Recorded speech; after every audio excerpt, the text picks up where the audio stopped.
let's talk about some substantive stuff here. Back to a little bit more on unions and important development on the Teamsters and Amazon. Yeah, well, and also, so let's start with the Warrior Met coal miners in Alabama. This is a story we've been covering for a while now. They've been on strike for months now. And basically what happened is they worked for this mining concern that went bankrupt. And as part of that bankruptcy, the union and the miners agreed to take a gigantic pay cut, okay? So they take the pay cut because they want to keep the jobs, they want to keep the mine going.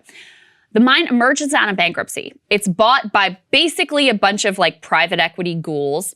The previous CEO, who was the previous owner of the company, still involved, still making millions, okay?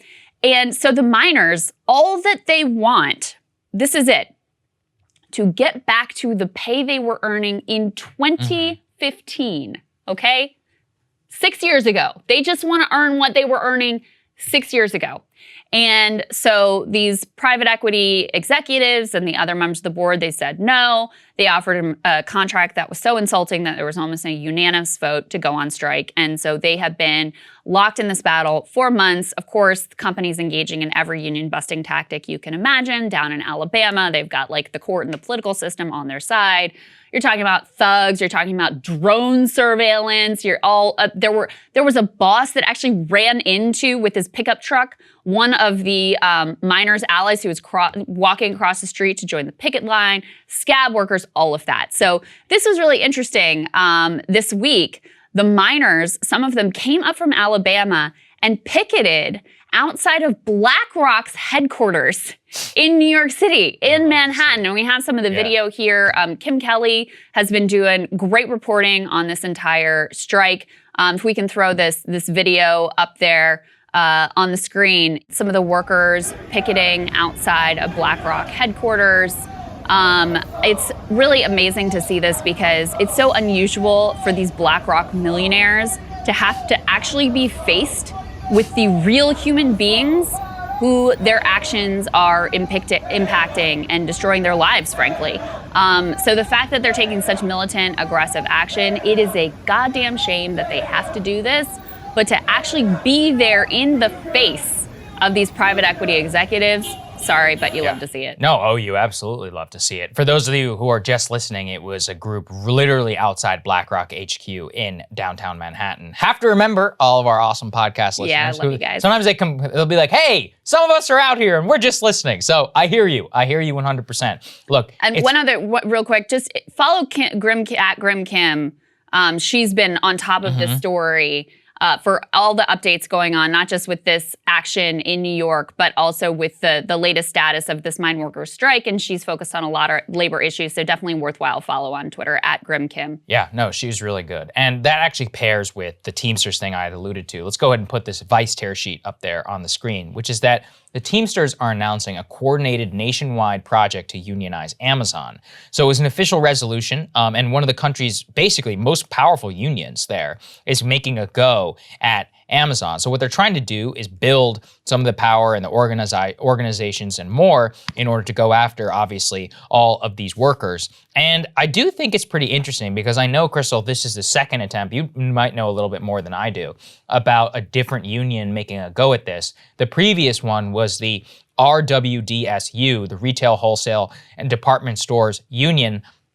Stuart Applebaum, who we had on our show, he's the president of that union, he talked about how there were efforts by the RWDSU in order to begin unionizing several other plants across the country. So it really is interesting here, I guess, to see two different unions both working at it. And I mean, you know, that's probably the best way to go about it because we'll just see which one works out. Maybe somebody's better at it in order to make sure that happens. You love to see an aggressive push here to try to unionize Amazon workers. And as you guys know, Amazon has tremendous impact over the nation's labor force and over wages, over working conditions. And so the fact that they have been so successful at keeping every single one of their jobs from being able to unionize has a huge impact on worker power, especially as they're this gigantic monopoly. Increasingly, there are a lot of towns out there where Amazon's the only game in town. Right. You've got no other choice, especially if you want like a $15 per hour or more wage. Amazon is it. They use their workers, they chew them up, they spit them out. They basically, they're shop level workers. This is one of the things that was recently revealed in the New York Times. They actively try to push them out after 3 years. They do not promote, they have no intention of ever promoting you. They have this hierarchical class system where you're either one of the basically like widgets to be used up and disposed of and treated like less than a human being, or you're part of the management class that gets to ascend and do sort of like the knowledge work and all of that. So the fact that they have such a dominant position in the American economy is disastrous, not only for their workers, but it's frankly disastrous for everyone. The Teamsters is planning, part of the context here is that the Teamsters are in an election year. They're electing their president this year, and so people are campaigning on what they want to do, and so that's part of the context of this. Is this resolution is sort of like people wanting to show what these candidates are capable of and what they want to do. They're planning a little bit of a different approach than what the retail wholesale department store union was. They were taking on this like very, shop by shop effort. And you can see the way that Amazon was very easily able to sort of rebuff their efforts. So this is reading from the Vice piece. They say that instead, the Teamsters plan to focus on a series of pressure campaigns involving work stoppages, petitions, and other collective action, sort of militant collective action, to push Amazon to recognize a union and bargain over working conditions. That tactic mirrors how the Teamsters organized their very first members, horse drivers, grave haulers, and beer wagon drivers who didn't have union rights in the early 20th century, using shop floor strikes, citywide strikes, and other mass collective action in the streets. So I guess what I would say is this. Sadly, the barriers are so high to organizing, especially at a company like Amazon, that you can't get your hopes up too high on anything like this.